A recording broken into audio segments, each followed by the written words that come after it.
ज्ञान दे, हम करें आराधना। आदरणीय स्वामी जी को प्रणाम करते हैं। ओम अनंत कोटि ब्रह्मांड नायक श्रुति ज्ञान संपन्न ब्रह्मात्मैक्यानुभवी समर्थ सद्गुरु स्वामी अनिल जी महाराज की जय। गुरुर्ब्रह्मा गुरुर्विष्णु गुरुर्देवो महेश्वरः, गुरु साक्षात् परब्रह्म तस्मै श्री गुरवे नमः। वसुदेवसुतं देवं कंसचाणूरमर्दनं देवकी परमानन्दं कृष्णं वन्दे जगद्गुरुम्। ओम नमो भगवते वासुदेवाय। हमारा यह क्षेत्रज्ञ योग 13वां अध्याय भगवत गीता का चल रहा है। और आदरणीय स्वामी जी ने एक तो सबसे पहले उनको शीर्षाष्टांग दंडवत, क्योंकि हम कोई और का ध्यान रख के उन्होंने दूसरे स्तर में कौन से अध्याय रखे हैं, जब स्वामी जी को बताया नहीं वो तो अपने को वैसे नहीं करना है, अपने अलग मैं सोच के बताता हूँ, गुरु महाराज ऐसा बोले। और सोचना क्या था, बस उन्होंने चिंतन किया होगा और फिर सुगवे के विचारों से, और फिर उन्होंने आज तक जो अपने सभी लोगों को, मतलब अपने सबको जो बताया कि तरति शोक आत्मवित्, आत्मज्ञानी का ही शोक नष्ट हो सकता है, उसी को दुख खत्म हो सकते उसी के, और वही इस विषय विकारों से निकल सकता है, नहीं तो असंभव है केवल। इसलिए उन्होंने सुगवे के लिए यह नियम बनाया, क्योंकि मैं केवल आज की बात नहीं कह रहा हूं, क्योंकि हम रहे ना रहे सुगवे तो रहने वाली है। तो सुगवे के दूसरे स्तर में उन्होंने प्रथम अध्याय जो शंका है, जो प्रश्न है वह, और फिर दूसरे अध्याय से आत्मज्ञान, फिर दूसरे अध्याय का ही एक्सटेंशन 9वां अध्याय राजविद्या राजगुह्य योग नाम का, और फिर यह 13वां अध्याय, यह भी दूसरे स्तर पे है जो क्षेत्रज्ञ योग है। और पूरा दूसरा स्तर, पहले स्तर में अपने को भक्ति योग बताया था कि भक्ति कैसे होता है, भक्त कौन होता है, और 15वें अध्याय में परमात्मा का वर्णन किया। और दूसरे स्तर में आत्म स्वरूप बताया, आत्म ही कैसा परमात्मा है, सर्वम खलु इदम ब्रह्मासि कैसे है, आत्मा की विशिष्टता बताई दूसरे अध्याय से लेकर के अभी तक। और इस अध्याय में तो और ज्यादा उसके अंदर डीपली बताया कि न आत्मा न सत है न असत है, वह अनिर्वचनीय है, विलक्षण है।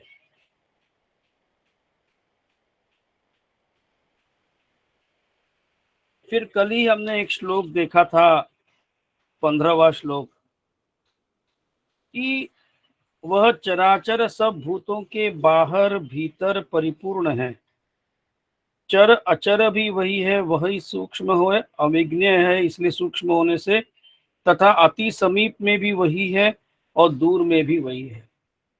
दूर में किसके लिए है? जो अश्रद्धावान है, जो केवल स्वामी जी बताते हैं ऋणं कृत्वा घृतम पिबेत, कर्जा करो चलेगा लेकिन घी पीते रहो, मतलब शरीर के लिए, जो शरीर के भोगों के लिए जो जीना जीते हैं, ऐसे लोगों के लिए भगवान बहुत दूर है, और उसके विपरीत जिनको श्रद्धा है उनके लिए परमात्मा सदैव समीप में है। बहुत अति सूक्ष्म होने से वह अविज्ञेय है। अविज्ञेय मतलब आसानी से जानकारी नहीं मालूम पड़ सकती। इस देह के चक्षु से वह समझ में नहीं आएगा, इस देह के इंद्रियों से समझ में नहीं आएगा। और चर अचर यह तो ठीक है, वो चर भी वही है, अचर भी वही है, सबके बाहर भी वही है, सबके भीतर भी वही है। सर्वं खलु इदं ब्रह्मास्मि, और यही सुखवे का नाम है। फिर उसके बाद के श्लोक में बताते हैं कि परमात्मा विभाग रहित होने के बाद भी अलग अलग लगता है वह। और फिर वह बताते हैं कि जैसे आकाश, इथर, वॉइड, ये सब जगह पे है। जैसे गिलास है, खाली गिलास है, तो मतलब उसमें हम कुछ भी भर सकते हैं। क्यों भर सकते हैं? क्योंकि उसमें वॉइड है, और उसी को आकाश कहते हैं, खालीपन है उसका। तो वैसे परमात्मा बताते हैं कि जैसे आकाश हर जगह पे है, इसीलिए वो सब जगह पे सबके अंदर भी है। और जब कहीं ऐसे छोटे छोटे मटके रखे जाए समुद्र के किनारे, स्वामी जी बताते हैं, और थोड़ा सा जल भरा जाए, जैसे ही सूर्य की किरणें उस पे आ जाए, तो सब में अगर 1000 छोटे छोटे मटके हैं तो 1000 सूर्य दिखेंगे अपने को। तो क्या सूर्य विभक्त हो गए? क्या सूर्य अलग हो गए? क्या 1000? नहीं, केवल सूर्य तो एक ही है। वैसे ही जितने अलग अलग लोग हैं, या जितने ऐसे, आत्मा तो एक ही है। मेरी आत्मा अलग और घाड़गे साहब की अलग, ऐसा नहीं संभव है। सब एक ही है वह। क्योंकि हम यहाँ पे केवल अद्वैत सिद्धांत समझ रहे हैं, क्योंकि दूसरा है ही नहीं, तो आत्मा दूसरी कहां से होगी? फिर उसी श्लोक में 16वें में बताते हैं कि वह जानने योग्य परमात्मा विष्णु रूप से भूतों को धारण करता है।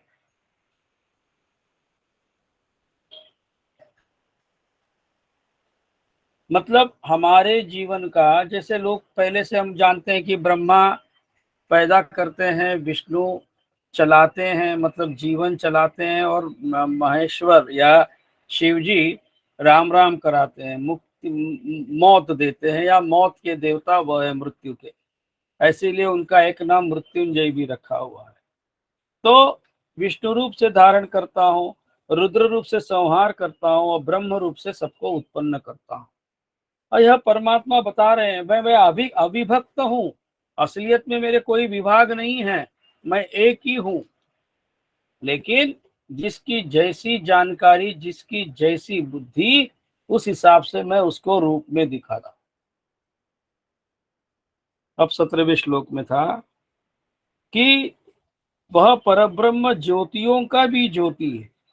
ये ज्योतियों से ज्योति इसलिए कहा गया है इधर कि अग्नि में भी ज्योत है,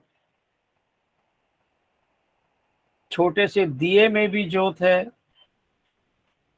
तो यह जो ज्योत है, ऊर्जा है, वह परमात्मा बोलते हैं कि मैं ही सबसे बड़ा हूँ, सबसे बड़ी सब ज्योतियों का भी ज्योति, और माया से अत्यंत परे हूँ।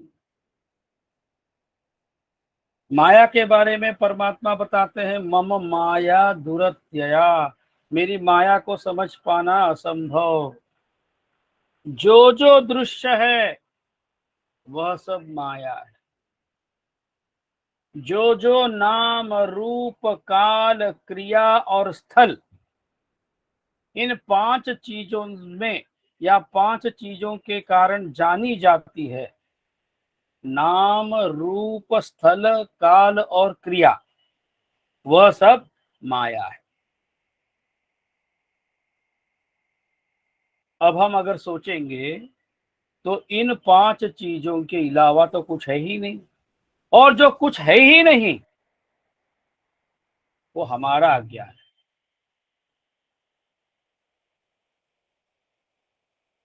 तो यहाँ पे बताते हैं कि माया से भी अत्यंत परे है, वह परमात्मा बोध स्वरूप। बोध उसको कहते हैं, जैसे मैं अभी बात कर रहा हूं तो मैं, ये प्रवचन है, अच्छे वचन हैं, परमात्मा के वचन हम समझने के कोशिश में हैं। इनफैक्ट मैं समझने के कोशिश में हूं, और गुरु महाराज की मेरे ऊपर बहुत कृपा है कि जो केवल गीता जयंती के निमित्त साल में 15 दिन के लिए मैं कुछ सोचता था, अब गुरु महाराज ने मेरे को 6-8 महीने से इसमें डाल दिया कि सोचते बैठो, चिंतन करते रहो, बहुत हो गया तुम्हारा टाइम पास जीवन में। और यह बोध जो है, जो ज्ञानी व्यक्ति, ब्रह्म ज्ञानी व्यक्ति, जब कोई शिष्य को, किसी भी शिष्य को कभी भी उनके मुख से कुछ भी वचन निकलता है, वही बोध होता है। बोध मतलब अल्टीमेट, वो प्रवचन नहीं है, प्रवचन में प्रश्नोत्तर नहीं है वहां पे। बोध मतलब फाइनल बात, जानने के योग्य एवं तत्व ज्ञान से प्राप्त करने योग्य है।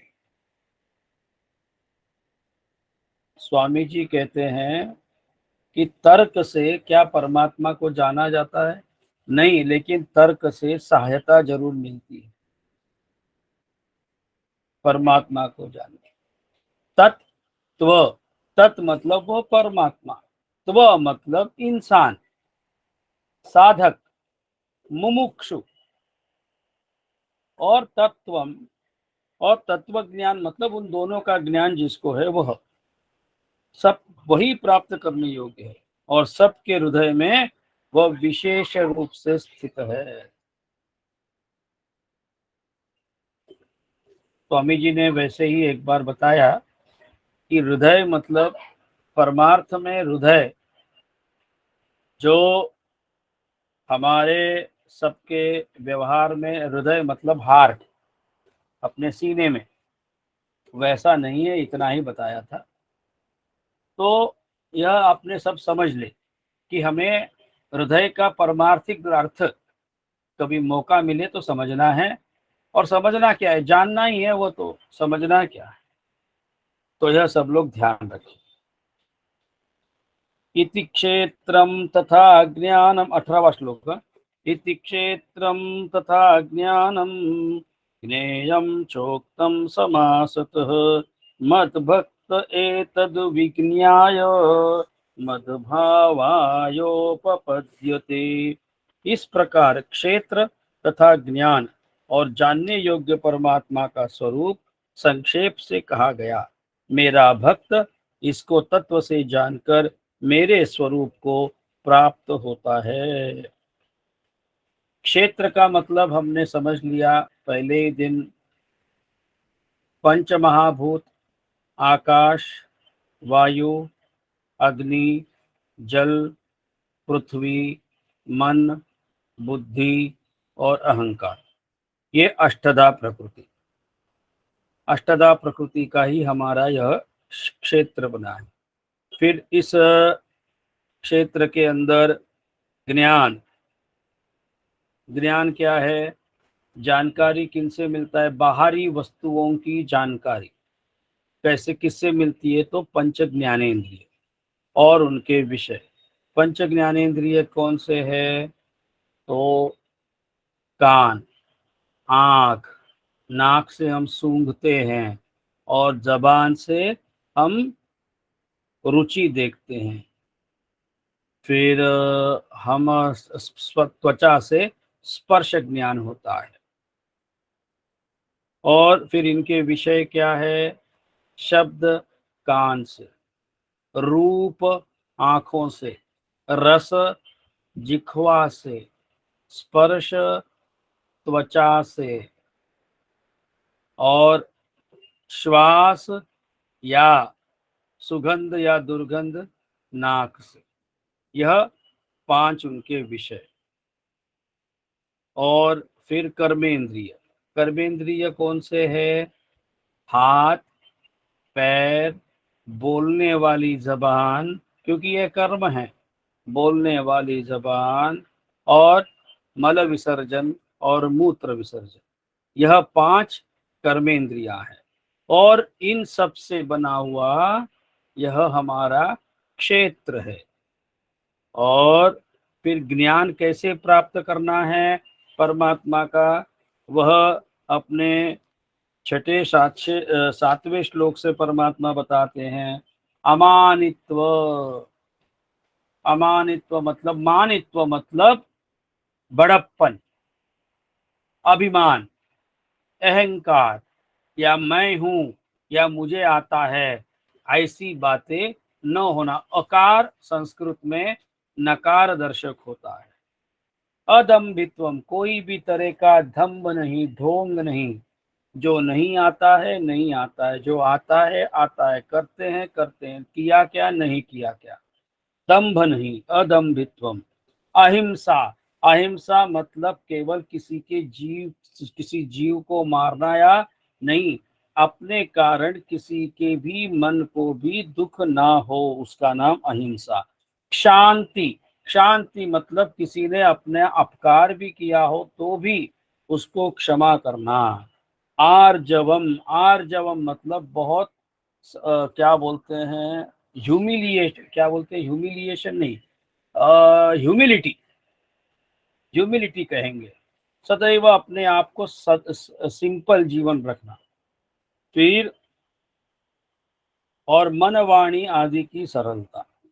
और फिर आगे क्या कहते हैं, आचार्योपासनम, गुरु की सेवा शुश्रूषा, श्रद्धा भक्ति सहित गुरु की सेवा। शौचम, बाहर भीतर की शुद्धि। अंतःकरण की स्थिरता, अंतःकरण, अंतःकरण मतलब मन, बुद्धि, चित्त और अहंकार, ये 4 है। और इनकी सबकी शुद्धता। फिर मन, अंतःकरण की स्थिरता और मन इंद्रियों सहित शरीर का निग्रह। यह शरीर का निग्रह, अपना मन भी कहीं दौड़े नहीं और इंद्रियों को भी अपने वश में करे। फिर आगे बताते हैं, यह लोक तथा परलोक में सभी भोगों में आसक्ति का भाव। कई लोग दान पुण्य करते हैं, ऐसा करने से हमको परलोक अच्छा सुधरता है, परलोक सुधरता है, यह सहज सहज व्यवहार में ये सब बातें हैं। फिर अहंकार का अभाव, मैं मेरा, इनका अभाव। जन्म, किसी सबके घर में जन्म होते रहता है, मृत्यु भी होते रहती है, किसी को जरा मतलब परेशानियां भी रहते, रोग भी रहते हैं। इन सब में दुखी ना होना और इन सब बारों में, इन सब का दोषों के बारे में सोचना। दोषों के बारे में सोचना इसलिए कहते हैं, स्वामी जी कहते हैं, ये प्रतिपक्ष भाव से इन सबको जीतिएगा। प्रतिपक्ष भाव मतलब कोई भी, जैसे अभी एक उदाहरण देता हूं, जैसे कोई स्त्री हो या पुरुष हो, जब स्त्री या दूसरे स्त्री पे या पुरुष पे जब किसी का मन मोह जाता है, तब यह ध्यान रखे कि पुरुष हो तो वो सामने वाले लड़की में या स्त्री में अपनी माँ का रूप देखे, उसको प्रतिपक्ष भाव कहते हैं। सदैव माँ माँ माँ माँ माँ माँ करिएगा, या जय माता दी जय माता दी, ताकि क्या होगा, हमारे में मन से वह स्त्री भाव जाकर के मातृभाव जगेगा। और ऐसे हमको अभ्यास करना पड़ेगा। और यह मातृभाव जगने के बाद क्या होगा, हमारे इंद्रियों पे हमारा कंट्रोल आएगा। और फिर उसके कारण पहले मन पे कंट्रोल आता है, फिर इंद्रिय। इंद्रिया तो ध्यान रखिएगा, कारण हमारा मन है, कार्य इंद्रियां हैं। इंद्रियों को दोष देते हैं, लेकिन मुख्य जो है इंद्रियों से परे मन है, और मन से बड़ा बुद्धि है। और इसीलिए हम सब लोग, स्वामी जी ने अपने को सबको इसमें लगाया है कि भाई समझो, आप इन चीजों में फंसोगे तो दिक्कत हो जाएगी, वापस पुनरअपि जननम पुनरअपि मरणम होगा। इसीलिए तुम हमारे संस्कार, ये संस्कार है, यही सत्संग है, संत संग ही सत्संग है। तो तुम्हारी बुद्धि पे यह विचार पहुंच रहे हैं, बुद्धि से, बुद्धि के लिए, और बुद्धि इनका चिंतन करे।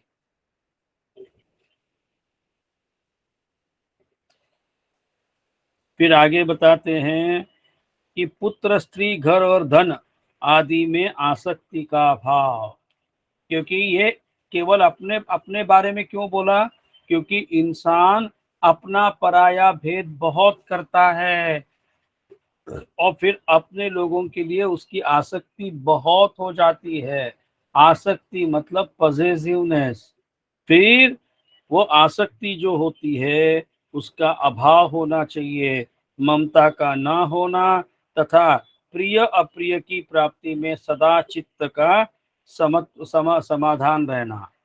कोई भी मतलब मन के मन लायक हो तो उड़ना नहीं है, कूदना नहीं है, और मन लायक ना हो तो दुखी नहीं होना। फिर और एक बात बताई, मुझ परमेश्वर में अनन्य योग के द्वारा अव्यभिचारिणी भक्ति। अव्यभिचारिणी भक्ति मतलब केवल एक एक नाम केशवा, वैसी भक्ति जो है अव्यभिचारिणी, तथा एकांत और शुद्ध देश में रहने का स्वभाव, और विषयासक्त मनुष्यों के समुदायों में भी प्रेम का ना होना। क्योंकि हम जब से साधक बने हैं तो सब तो साधक नहीं बने ना, सबके भाग्य में सदगुरु स्वामी अनिल जी महाराज जी तो नहीं है। तो कई बार क्या होता है, हमारे पूर्वायुष्य के जो मित्र हैं वह इन जनरली सभी तरह की बातें करते हैं। तो जब ऐसी बातें जो इधर उधर मन भटक सकता है, ऐसी बातों से अपने आप को दूर रखना या ऐसी बातों में हमारा मन न लगना, इसको कहते हैं शुद्ध देश में रहना। और ऐसे विषयासक्त मनुष्यों के समुदायों में प्रेम का ना होना। फिर अध्यात्म ज्ञान में नित्य स्थिति, परमात्मा वस्तु मतलब आत्म वस्तु अनात्म वस्तु के बारे में सदैव हम चिंतन करते रहे। तत्व ज्ञान के अर्थ रूप परमात्मा को ही देखना। परमात्मा को देखना मतलब क्या है कि यह जो हमारे दृश्य रूपी मूर्तियां हैं, नाम हैं, इन सब का सीमा समझ लीजिएगा, वो शुरुआत है, और वह शुरुआत से हमारा चित्त शुद्ध होगा। हम जो पूजा पाठ नाम जप कर रहे हैं यह परमार्थ नहीं है, यह केवल साधना है। ध्यान रखेंगे साधना है। हमको सिद्धता कब मिलेगी? परमात्मा का करतल आम्लवत दर्शन होने से, प्रत्यक्ष अनुभव होने से। और यह सब क्या है? इसको कहलाता है शास्त्र ज्ञान। और फिर परमात्मा का स्वरूप के बारे में क्या बताते हैं? सब और हाथ पैर वाला। सब और हाथ पैर वाला कैसा? अब भी हमने देखा कि परमात्मा सूक्ष्म है। सूक्ष्म इतना जैसे आकाश के इतना, आकाश मतलब वाइड, और फिर इसीलिए वो वाइड हर जगह पे है, हर व्यक्ति में है, हर शरीर में है, 84 लाख योनियों में है। इसीलिए जितने सबके हाथ पैर वो उसी के कारण, क्योंकि वही कारण है इस देह। फिर सब और नेत्र भी है, सिर और मुख वाला है, सब और कान वाला है, क्योंकि सबको संसार में व्याप्त करके वह स्थित है। फिर आगे बताते हैं, सब संपूर्ण इंद्रियों को, विषयों को जानने वाला भी वही है, परंतु वास्तव में सब इंद्रियों से रहित तथा आसक्ति रहित होने पर भी सबका धारण पोषण करने वाला भी वही है, और निर्गुण होने पर भी गुणों को भोगने वाला भी वही है। वह सबके बाहर भी वही है, भीतर भी वही है, चर अचर भी वही है। वह सूक्ष्म होने से अविज्ञेय मतलब हमारे इस स्थूल देह को समझ में नहीं आ सकते, तथा अति समीप में है। जो ज्ञानी हैं, जो श्रद्धावान हैं, उनके लिए समीप है। जो अश्रद्धावान हैं, जो अज्ञानी हैं, उनके लिए दूर है। यह सब परमात्मा का वर्णन है। फिर एक और बात बताते हैं कि वह विभाग रहित है। वैसे सब में विभाग रहित होने पर भी वो उसके अलग अलग विभाग भी दिखते हैं। फिर विभागों में बताते हैं, विष्णु रूप से भूतों को धारण करते हैं, रुद्र रूप से सबका संहार करते हैं, ब्रह्म रूप से सबको उत्पन्न करते हैं। फिर जैसे सब ज्योतियों के ज्योति भी वही है, और माया से अत्यंत परे है, अनिर्वचनीय है। वह बोध स्वरूप, जानने योग्य एवं तत्व ज्ञान से प्राप्त करने योग्य है। मतलब ऐसा नहीं कहा है कि यह सब परमात्मा के जो विशेषण है, यह सब जान के अरे बाप रे, तो ये सब करने से मिलेगा क्या? बिल्कुल जानने योग्य है। मतलब कहीं भी हमारी हिम्मत नहीं हराई। कठिन है बताया है, लेकिन असंभव नहीं बताया। तप्ती बाबा जो आदरणीय स्वामी जी के गुरु है, वह सदैव बोलते थे लय कठिन है भाई, लय कठिन है, बहुत कठिन है यह। क्योंकि कठिन क्यों है? क्योंकि हमको बचपन से या कई जन्मों से इंद्रियों से बाहर की ओर या बाहर की बातें ही सत्य लगती है।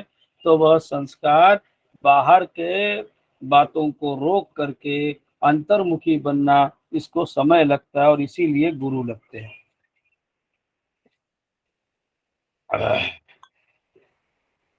और यह ज्ञान है, यह परमात्मा का स्वरूप है। मेरा भक्त इसको तत्व से जानकर मेरे स्वरूप को प्राप्त होता है। यहाँ पे परमात्मा बता रहे हैं जो मेरा भक्त है, इसको तत्व से इन सब बातों को जानता है, चिंतन से जानता है, और फिर जानने के बाद वह मुझे प्राप्त होता है। 19वां श्लोक। प्रकृतिम पुरुषम चैव विद्यनादि उभावपि विकारांश्च गुणांश्चैव विद्धि प्रकृति संभवान। प्रकृति और पुरुष, इन दोनों को ही तू अनादि जान, और राग द्वेष आदि विकारों को तथा त्रिगुणात्मक संपूर्ण पदार्थों को भी प्रकृति से ही उत्पन्न जान। प्रकृति और पुरुष, इन दोनों, प्रकृति क्या है? अष्टधा प्रकृति हमने जो बताई, पंच महाभूत, मन बुद्धि अहंकार, इन दोनों को ही, और पुरुष मतलब परमात्मा। पुरुषोत्तम अध्याय में हमने देखा पूषः पूषयति इति पुरुषः, जो सब शरीरों में नखशिकांत है वो उसको पुरुष कहते हैं, वही परमात्मा। इन दोनों की ही तू अनादि जाने, दोनों ही अनादि है। और राग द्वेषादि विकारों को, राग मतलब अनुराग, मोह, प्रेम, आसक्ति, इन सब का अर्थ राग है। और द्वेष मतलब इसके विपरीत विकारों को, तथा त्रिगुणात्मक, त्रिगुणात्मक अर्थ मतलब सत्व रज तम, इन तीन को गुणों के संपूर्ण पदार्थों को भी प्रकृति से ही उत्पन्न जान। ये सारे प्रकृति के घटक है। क्या क्या? कि प्रकृति और पुरुष, अनादि और राग द्वेषादि विकार, और त्रिगुणात्मिक यह जो माया है, इन सबको तो प्रकृति से उत्पन्न जान। कार्य करण कर्तृत्वे हेतु प्रकृति रुच्यते, पुरुष सुख दुखानाम भोक्तृत्वे हेतु रुच्यते। कार्य और करण को उत्पन्न करने में हेतु प्रकृति कही जाती है, और जीवात्मा सुख दुखों के भोक्तापन में अर्थात भोगने में हेतु कहा जाता है। यहाँ पे कार्य का मतलब यह बताते हैं, आकाश, वायु, अग्नि, जल और पृथ्वी तथा शब्द, स्पर्श, रूप, रस, गंध, इनका नाम कार्य। ये क्या है? यह पंच महाभूत है। और पंच महाभूतों के विषय क्या है? आकाश से हम शब्द सुनते हैं, और वायु हमको स्पर्श का ज्ञान वायु होता है, अग्नि का जो है हमको रूप दृश्य है, जल का रस है, और पृथ्वी का गंध है। इनका नाम कार्य है। फिर करण क्या है?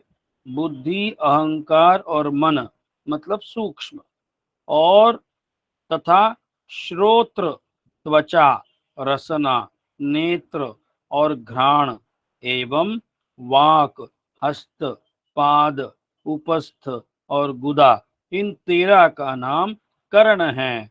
मतलब इसके अंदर इन्होंने सूक्ष्म शरीर, और फिर पंच ज्ञाने इंद्रिया, पंच कर्मे इंद्रिया, यह सब मिला करके 13 करण बताए।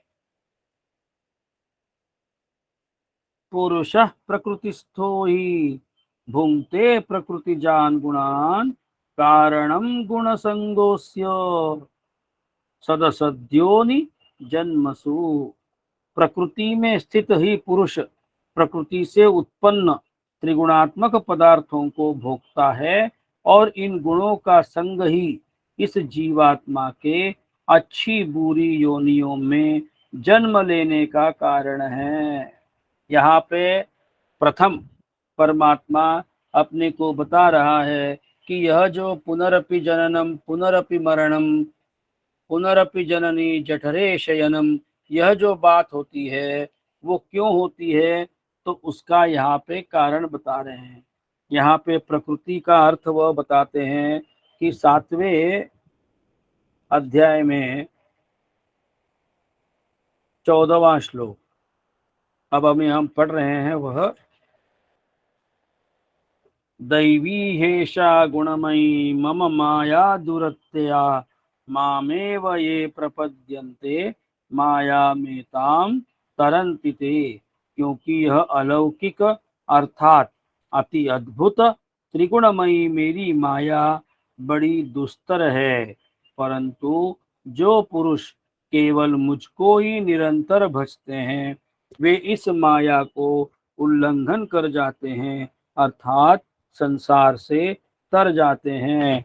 यहाँ पे परमात्मा क्या बता रहे हैं, मेरी जो माया है यह अलौकिक अद्भुत, मेरी त्रिगुणमयी माया जो है बड़ी दुस्तर है।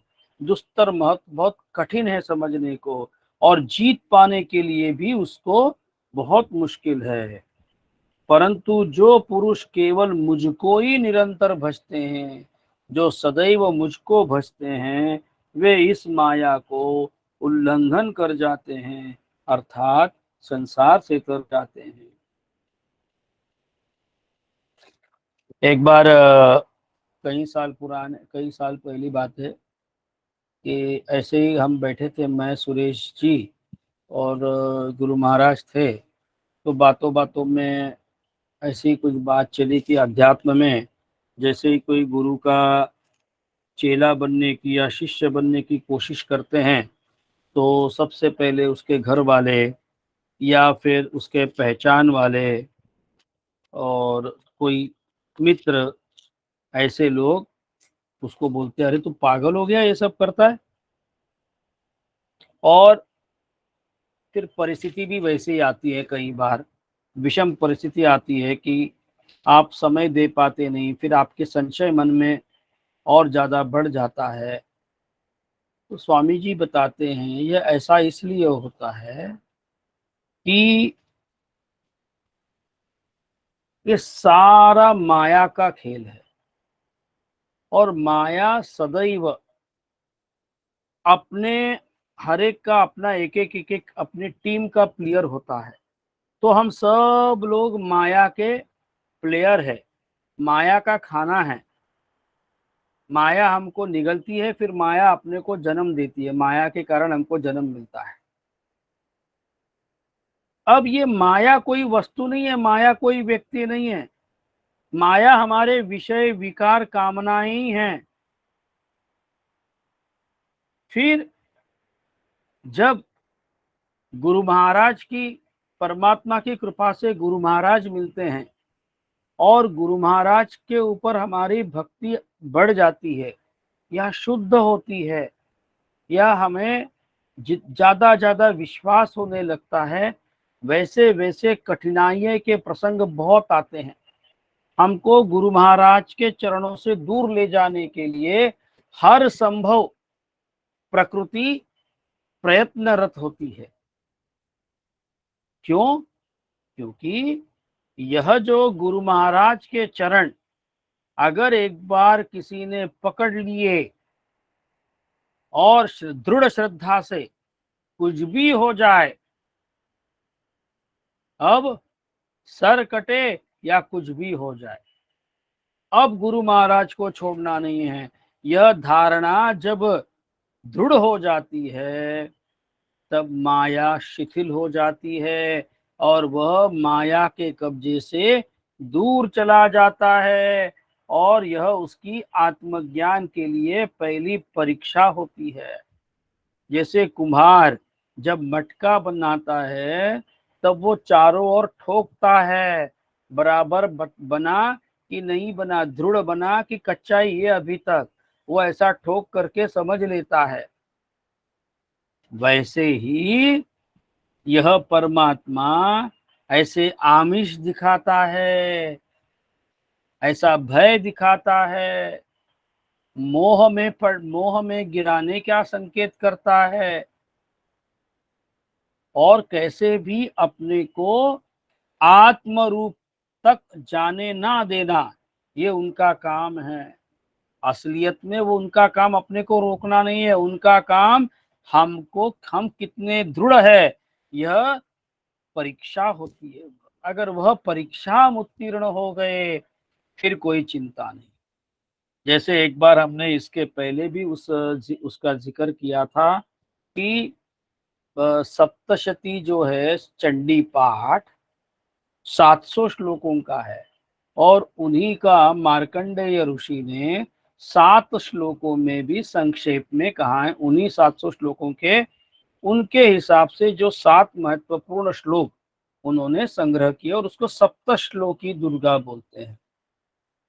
उसमें सबसे पहला श्लोक है, ज्ञानिनाम अपि चेतांसी देवी भगवती ही सा बलात् आकृष्य मोहाय महामाया प्रयच्छति। हे माता, बड़े बड़े ज्ञानी लोग, उनको भी तुम बलपूर्वक अपनी माया में खींच लाती हो। ज्ञानिनाम अपि चेतांसी देवी भगवती सा बलाद आकृष्य मोहाय महामाया, बलपूर्वक उनको आकृष्य करती हो और महामाया में डाल देती हो। तो माया का खेल इतना भयंकर होता है, और माया से जीतना यह केवल गुरु कृपा से ही संभव है।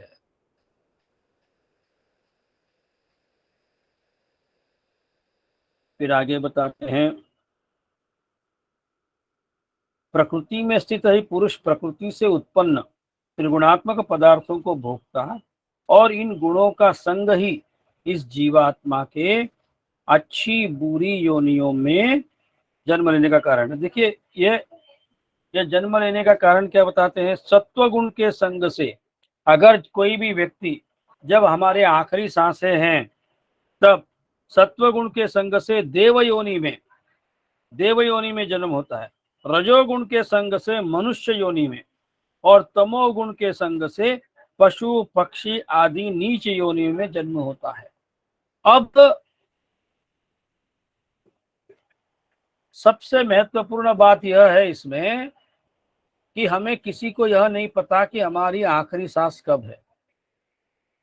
इसीलिए जब जागो तब सवेरा, इसी क्षण मेरा आखिरी क्षण है, यह समझ करके आप तैयार नहीं रहो तो भी आपको कोई परमिशन लेने वाला नहीं है, मैं आऊं क्या, आप तैयार हो क्या। तो इसीलिए जो एवर रेडी बैटरी मिलती है ना, वैसे we have to be ever ready. हम सब सदैव तैयार, एवर रेडी रहना पड़ता है, सदैव तैयार रहना पड़ता है।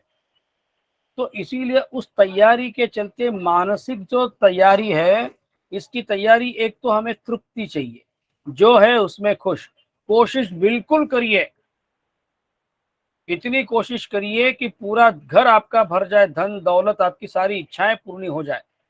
लेकिन नहीं भी हो तो भी जो है उसमें तृप्त भावना रखिएगा, यह पहला अभ्यास। और दूसरा, सदैव केवल अच्छे इंसान बनने की कोशिश करिए। सदैव गुरु महाराज का मंत्र या तो सुनिए या तो बोलते रहिए। उससे क्या होगा, आपके मन आपके वश में होने लगेगा, और मन वश में होगा तो अपने आप इंद्रिया वश में हो जाएगी, और इंद्रिया वश में हो गए तो आपके राग द्वेष आदि भी वश में हो गए, फिर आप सात्विक हो जाएंगे। फिर आपको दैवी गुण, जहाँ पे आपको जन्म मिलेगा भी, अगर मुक्ति नहीं मिले तो भी दैवी गुण जहाँ पे संपदा है, ऐसे घर में आपका जन्म होगा। फिर एक आध जन्म में आप एकदम परमात्मा को, मुक्त होकर के परमात्मा को आप पा सकते हैं। इसीलिए यह बहुत बड़ा महत्वपूर्ण है कि जन्म लेने का कारण। कप्ती बाबा बोलते थे कि दोष होता म्हणून जन्म झाला तर निर्दोष व्हा। हमारा यह मानव जन्म निर्दोष होने के लिए है, ना कि ये भोग तो भोगते ही हैं, क्योंकि आहार, निद्रा, भय और मैथुन ये चारों चीजें सभी जीवों को लगी हुई है। तो मानव मात्र के पास क्या है अलग से? यही विवेक है, निर्दोष होने का है। 22वां श्लोक। उपद्रष्टानुमन्ता च भर्ता भोक्ता महेश्वर परमात्मेति चाप्युक्तो देहेऽस्मिन् पुरुषः परः। इस देह में स्थित यह आत्मा वास्तव में परमात्मा ही है। वह साक्षी होने से उपद्रष्टा और यथार्थ सम्मति देने वाला होने से अनुमंता, सबका धारण पोषण करने वाला होने से भर्ता, जीव रूप से भोक्ता, ब्रह्मा आदि का भी स्वामी होने से महेश्वर और शुद्ध सच्चिदानंद घन होने से परमात्मा ऐसा कहा गया है।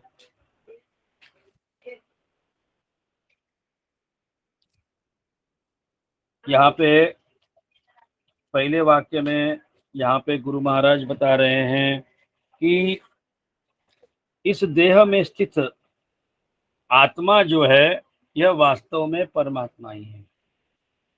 वह साक्षी होने से उपद्रष्टा कहा है।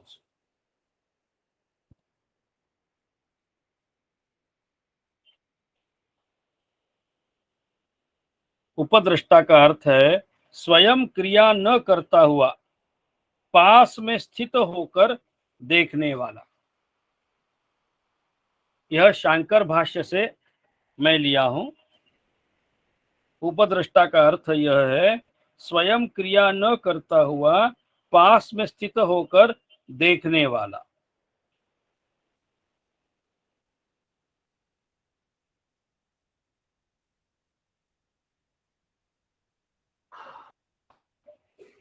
और फिर आगे बताते हैं यथार्थ सम्मति देने वाला होने से अनुमंता, क्रिया करने में लगे हुए अंतःकरण और इंद्रियादि के क्रियाओं में संतोष रूप अनुमोदन का नाम अनुमंता है।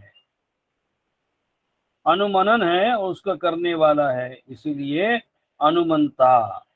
और फिर आगे बताते हैं अनुमंता इस शब्द की भगवान शंकराचार्य जी व्याख्या बताते हैं। अनुमंता है कि इसीलिए अनुमंता है कि कार्यकरण की प्रवृत्ति में स्वयं प्रवृत्त न होता हुआ भी उनके अनुकूल प्रवृत्त होता हुआ सा दिखता है।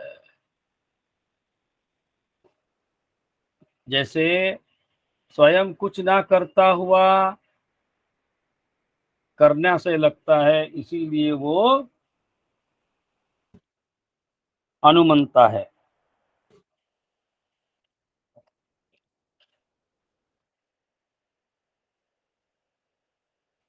स्वयं क्रिया न करता हुआ पास में स्थित रहते देखने वाला, इसलिए देखने वाला है इसलिए उपद्रष्टा। और स्वयं कुछ ना करता हुआ भी करता हुआ सो लगता है, वह अनुमंता। और फिर भर्ता भोक्ता महेश्वर, सबका भरता है। भरता मतलब सबको खिलाने वाला, खाने वाला भी वही है।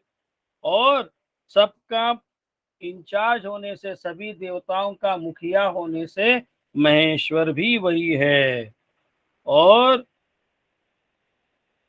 इसमें कहते हैं ब्रह्मा आदि का भी स्वामी होने से महेश्वर कहते हैं। और शुद्ध सच्चिदानंद घन होने से देहेस्मिन पुरुष परा, पुरुष भी सभी देवों में व्याप्त जो पुरुष है वह भी पुरुषोत्तम परमात्मा मैं ही हूँ।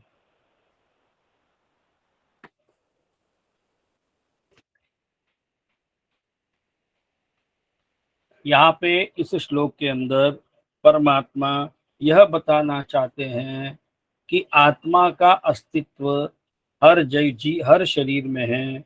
और जैसे असलियत में वो कुछ करता नहीं है, असलियत में ना कुछ वो देखता भी है, लेकिन वो देखता अपनी आंखों से है, करता अपने हाथों से है, या अपने हम ऐसा कह सकते हैं कि हमारी इंद्रियां कार्यरत तभी होती है जब वह आत्मा से संलग्नित होता है यह शरीर, तभी। और जब यह परमात्मा का वास हमारे शरीर से समाप्त हो जाता है, तो यही दश पंच ज्ञानेन्द्रिया, पंच कर्मेंद्रिया और अष्टधा प्रकृति निर्जीव हो जाती है। इसमें से जीव चला जाता है, जीव की चेतना समाप्त हो जाती है। इसीलिए केवल उसके रहने के कारण ही, उसकी चेतना रहने के कारण ही हमारा यह पंच ज्ञानेन्द्रिय, पंच कर्मेंद्रिय और पंच महाभूत कार्यरत होते हैं। 23वां श्लोक। य एवं वेत्ति पुरुषं प्रकृतिं च गुणैः सह सर्वथा वर्तमानोऽपि न स भूयोऽभिजायते।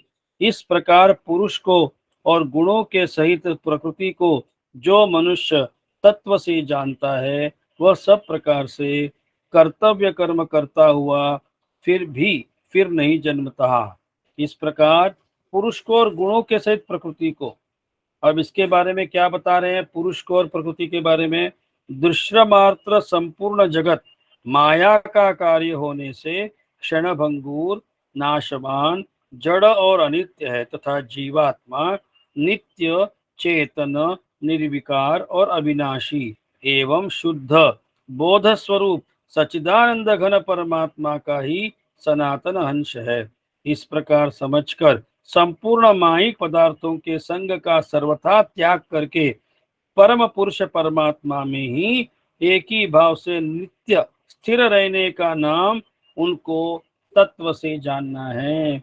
इस एक ही पैराग्राफ में प्रकृति और पुरुष, नित्य और अनित्य का भेद समझा दिया गया है।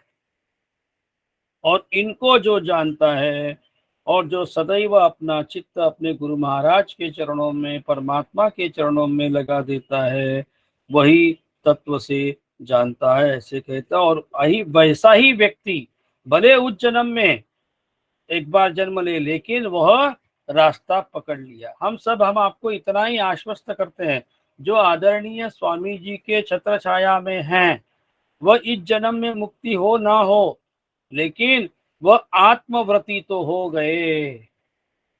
आत्मव्रती वह होता है जो इस शरीर के परे रहते हुए, उस शरीर में रहते हुए शरीर के जो परे आत्मा है उसके बारे में सोच रहे हैं, सुन रहे हैं और उसके बारे में चिंतन करने की, समझने की भी कोशिश कर रहे हैं। आगे का श्लोक। ध्यानेनात्मनि पश्यन्ति केचिदात्मानमात्मना अन्ये सांख्येन योगेन कर्मयोगेन चापरे। उस परमात्मा को कितने ही मनुष्य तो शुद्ध हुई सूक्ष्म बुद्धि से ध्यान के द्वारा हृदय में देखते हैं, अन्य कितने ही ज्ञान योग के द्वारा दूसरे कितने ही कर्म योग के द्वारा देखते हैं, अर्थात प्राप्त करते हैं। इसके अंदर यहाँ पे जब ध्यान के द्वारा बोलते हैं, यहाँ पे ध्यान के लिए छठे अध्याय के बारे में अपने को बताए हैं।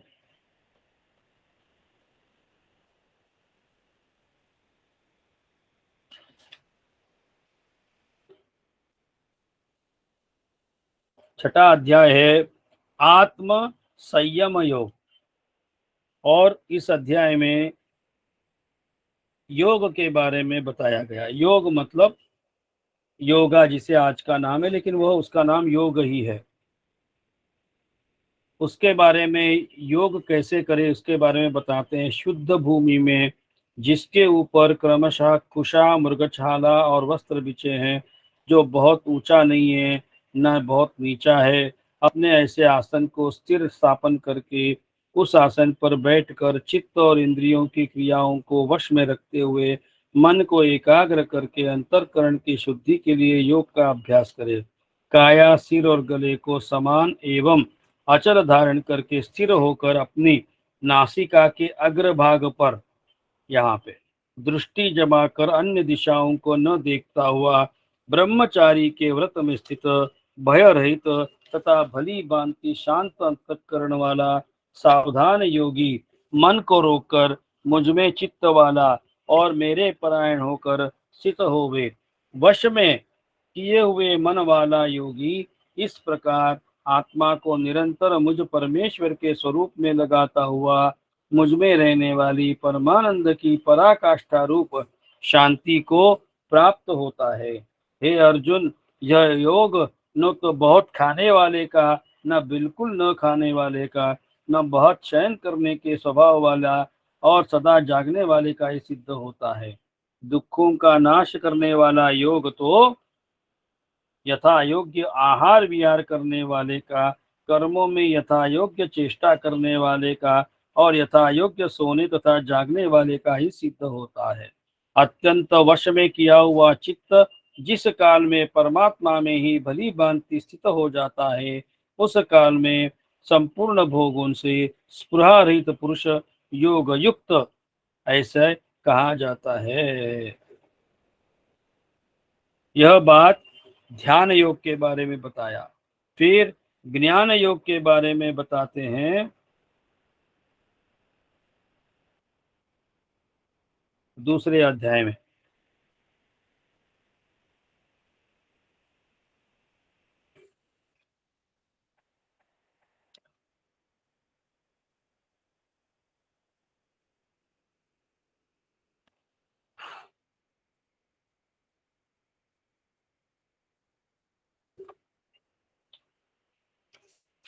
दूसरे अध्याय में 19वें श्लोक से बताए हैं, जो इस आत्मा को मारने वाला समझता है तथा जो इसको मरा मानता है, वे दोनों ही नहीं जानते, क्योंकि आत्मा वास्तव में न तो किसी को मारता है न किसी के द्वारा मारा जाता है। यह आत्मा किसी काल में भी न तो जन्मता है न मरता है तथा यह उत्पन्न होकर फिर होने वाला ही है, क्योंकि यह अजन्मा, नित्य, सनातन और पुरातन है। शरीर के मारे जाने पर भी यह नहीं मारा जाता। हे पुत्र, जो पुरुष इस आत्मा को नाश रहित, नित्य, अजन्मा और अव्यय जानता है, वह पुरुष कैसे किसको मरवाता है और कैसे किसको मारता है। जैसे मनुष्य पुराने वस्त्रों को त्याग कर नए वस्त्र ग्रहण करता है, वैसे ही जीवात्मा पुराने शरीरों को त्याग कर दूसरे नए शरीरों को धारण करता है। इस आत्मा को शस्त्र नहीं काट सकते, इसको आग नहीं जला सकती, इसको जल गला नहीं सकता और वायु नहीं सुखा सकता, क्योंकि यह आत्मा अच्छेद्य है। यह आत्मा अदाह्य, अक्लेद्य और निस्संदेह अशौष्य है तथा यह आत्मा नित्य, सर्वव्यापी, अचल, स्थिर रहने वाला और सनातन है। यह आत्मा अव्यक्त, आत्मा अचिंत्य, यह आत्मा विकार रहित कहा जाता है। इससे हे अर्जुन, इस आत्मा को ऊपर युक्त प्रकार से जानकर तू शोक करने के योग्य नहीं है, अर्थात तुझे शोक करना उचित नहीं है। किंतु यदि तू इस आत्मा को सदा जन्मने वाला, सदा मरने वाला मानता हो, तो भी हे महाभाव, इस प्रकार शोक करने के योग्य नहीं, क्योंकि इस मान्यता के अनुसार जन्मे हुए की मृत्यु निश्चित और मरे हुए का जन्म निश्चित। इससे भी इस बिना उपाय वाले विषय में तो शोक करने को योग्य नहीं। हे अर्जुन, संपूर्ण प्राणी जन्म से पहले अप्रकट थे और मरने के बाद भी अप्रकट हो जाने वाले हैं, केवल बीच में ही प्रकट है। फिर ऐसी स्थिति में क्या शोक करना। कोई एक महापुरुष ही इस आत्मा को आश्चर्य के भांति देखता है, वैसे ही दूसरा कोई महापुरुष ही इसके तत्व का आश्चर्य के भांति वर्णन करता है, तथा दूसरा कोई अधिकारी पुरुष ही इसे आश्चर्य के भांति सुनता है और कोई कोई तो सुनकर भी इसको नहीं जानता। यह अर्जुन हे अर्जुन, यह आत्मा सबके शरीर में सदा ही अवध्य है। इस कारण संपूर्ण प्राणियों के लिए तू शोक करने को योग्य नहीं। यह है ज्ञान योग तथा दूसरे कितने ही कर्म योग के द्वारा देखते हैं। यहाँ पे एक बार थोड़ा सा यह भी पढ़ लेंगे।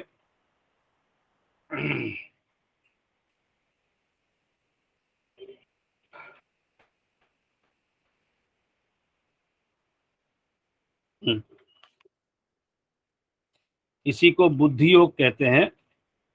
इस कर्मयोग का आरंभ का अर्थात बीज का नाश नहीं है, उल्टा फलरूप दोष नहीं है, बल्कि इस कर्मयोग रूप धर्म का थोड़ा सा भी साधन जन्म मृत्यु रूप महान भय से रक्षा कर लेता है। हे अर्जुन, इस कर्मयोग में निश्चयात्मिका बुद्धि एक ही होती है, किंतु अस्थिर विचार वाले विवेकहीन सकाम मनुष्यों की बुद्धियां निश्चय ही बहुत भेदों वाली और अनंत होती है। हे अर्जुन, जो भोगों में तन्मय हो रहे हैं, जो कर्म फल के प्रशंसक वेदों वाक्यों में ही प्रीति रखते हैं, जिनकी बुद्धि में स्वर्ग ही परम प्राप्त वस्तु है, जो स्वर्ग से बढ़कर दूसरी कोई वस्तु नहीं है, ऐसे कहने वाले वे अविवेकी जन इस प्रकार की जिस पुष्पित अर्थात दिखाऊ शोभायुक्त वाणी को कहा करते हैं, जो कि जन्मरूप कर्मफल देने वाले एवं भोगता ऐश्वर्य के प्राप्ति के लिए नाना प्रकार की बहुत सी क्रियाओं का वर्णन करने वाली उस वाणी द्वारा जिनका चित्त हर लिया गया है, जो भोग ऐश्वर्य में अत्यंत आसक्त है, उन पुरुषों की परमात्मा में निश्चयात्मिका बुद्धि नहीं होती। और यहाँ जाकर के परमात्मा बताते हैं कि कर्म करने में तुम्हारा अधिकार है, कर्म फल में बिल्कुल नहीं है, और जब तू निष्काम कर्म करेगा हे अर्जुन, उसी का नाम बुद्धि योग होगा। तो इस श्लोक के द्वारा 13वें अध्याय में 24वें श्लोक में परमात्मा ने क्या बताया कि परमात्मा को जिनकी बुद्धि शुद्ध हुई है ध्यान के द्वारा, मतलब आत्म संयम से, उनके और कितने लोग ज्ञान योग के द्वारा भी देखते हैं, जो दूसरे अध्याय में आत्मा के बारे में बताया कि नैनम छिन्दन्ति शस्त्राणि, कोई शस्त्र उसको काट नहीं सकता क्योंकि आत्मा नित्य और अनंत है, अविनाशी है। फिर बताते हैं कर्मयोग के द्वारा कई लोग देखते हैं अर्थात प्राप्त कर सकते हैं। यह 3 मार्ग है। फिर सुगवे का मार्ग क्या है? सुगवे बताती हैं, स्वामी जी बताते हैं कि यह जो ध्यान मार्ग है, आत्म संयम योग वाला, जो योग वाला मार्ग है, मतलब शारीरिक योग वाला, हालांकि वह शारीरिक शरीर दिखता है, लेकिन उससे क्या होता है, हमारे मन को ही नियंत्रण में करने के लिए, चित्त एकाग्र करने के लिए उसका उपयोग होता है। लेकिन स्वामी जी बताते हैं कि योग का अर्थ क्या है? योगश्चित्त वृत्ति निरोधः। योग से हमारा जो चित्त मन इधर उधर भटकता है, वह नहीं भटकता, या भटकने वाले मन को हम नियंत्रण में ला सकते हैं। लेकिन योग की एक और उसकी सीमा है। क्या सीमा है? जिस समय कोई भी आदमी, कोई भी व्यक्ति योग करने वाला जब गुरु कृपा से और उसके अभ्यास से जब उसका स्थिर हो जाता है, शांत चित्त हो जाता है, कुंभक अवस्था में वो चला जाता है वह, और तब उसको सारे दुखों का भूल जाता है। वो उस समय उसका शरीर भी शरीर नहीं रहता, वह उस समय परमात्मा के ध्यान में ही रहता है, जिसे सम्यक स्थिति या समाधि स्थिति कहते हैं। लेकिन स्वामी जी बताते हैं कि कितना देर बैठेगा, 1 दिन बैठेगा, 10 दिन बैठेगा, लेकिन वापिस उठना ही पड़ेगा उस समाधि अवस्था से। तो जैसे ही समाधि अवस्था खत्म हो जाएगी, तुरंत उसको दुख याद आ जाएंगे या उसके वापिस परेशानी होगी। और ज्ञान योग में क्या है कि एक बार परमात्मा को आपने जान लिया, सबसे मुश्किल काम है ज्ञान योग, क्योंकि हमारी बुद्धि को बदलना है, हमारे स्वभाव को बदलना है, हमारी सोच को बदलना है। ये शारीरिक क्रिया नहीं है। शारीरिक क्रिया केवल अपने को इसमें सहायकता कर सकती है, और यह बौद्धिक क्रिया है, हमारे विचारों को बदलती है और हमारी धारणाएं बदलती है और परमात्मा का ज्ञान प्राप्त हो जाता है। और ज्ञान योग में फायदा क्या है कि ज्ञान योग में यह फायदा है कि ब्रह्म एव विजानाति स ब्रह्म एव भवति। जिसने ब्रह्म को जान लिया वो ब्रह्म बन गया, फिर उसको कोई भी तरह का कोई नियम नहीं, कोई बंधन नहीं, और वह परमात्मा बन गया। फिर उसको जैसे व्युत्थान हो जाए समाधि अवस्था से तो तुरंत दुख उसके वापस आ जाते हैं, वैसा ज्ञान योग में संभावना बिल्कुल नहीं होती। और फिर तीसरा क्या है, कर्म योग के द्वारा, क्योंकि सबको आत्म संयम जमना मुश्किल है, सबको ज्ञान योग समझना मुश्किल है, फिर ऐसे लोगों के लिए कर्म योग बताया। कर्म योग का अर्थ यह है, क्योंकि कर्म इंसान करता इसलिए है कि पुण्य मिले, पुण्य मिलने के बाद स्वर्ग प्राप्ति हो। स्वर्ग प्राप्ति मतलब इधर के ऐहिक सुख और पारलौकिक सुख, मतलब दूसरे लोक में भी हम सुखों की अभिलाषा करके कोई भी कर्म करते हैं। तो ऐसे कोई भी कर्म करिए, सब कर्म करिएगा, लेकिन कर्तृत्व भाव और भोक्तृत्व भाव न रख के करेंगे, निष्काम भाव से करेंगे, तो क्या होगा कि तुम्हारे किए हुए कर्म से ना पुण्य बढ़ेगा ना पाप बढ़ेगा, क्योंकि कर्ता हम है ही नहीं, ना भोक्ता हम हैं, तो कोई ना पुण्य है ना पाप है। तो आहिस्ता आहिस्ता हमारे पाप और पुण्य कम होते जाएंगे और फिर हम मुक्ति के लिए योग्य जाएंगे, और इसी का नाम बुद्धि योग, चित्त शुद्धि होगी। तो यह 3 प्रकार से परमात्मा को जाना जा सकता है। अब यहाँ पे हम शायद समय समाप्ति हो गई अपनी, मैं श्री प्रिया को बोलता हूँ कि वह अपना रिकॉर्डिंग बंद करे। अब आप